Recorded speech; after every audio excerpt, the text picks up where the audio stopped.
Ramai sekarang ni sebab gagal sebab dia bermula dengan alasan. Saya sibuk lah bang, saya kerja lah bang.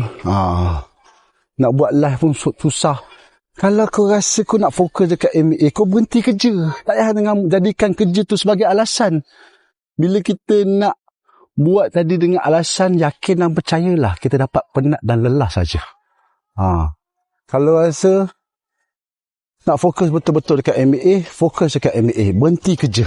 Jangan jadikan kerja tu sebagai alasan. Kalau rasa tak nak buat MBA, nak bekerja je, beli emas simpan. Belajar jual sikit-sikit pada kawan-kawan pejabat tu.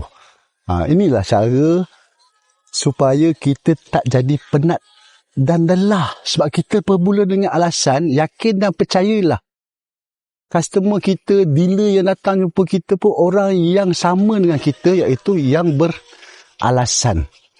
Okey, ingat like, komen dan share. Yakinlah dalam sunnah pasti ada kejayaan. Yes.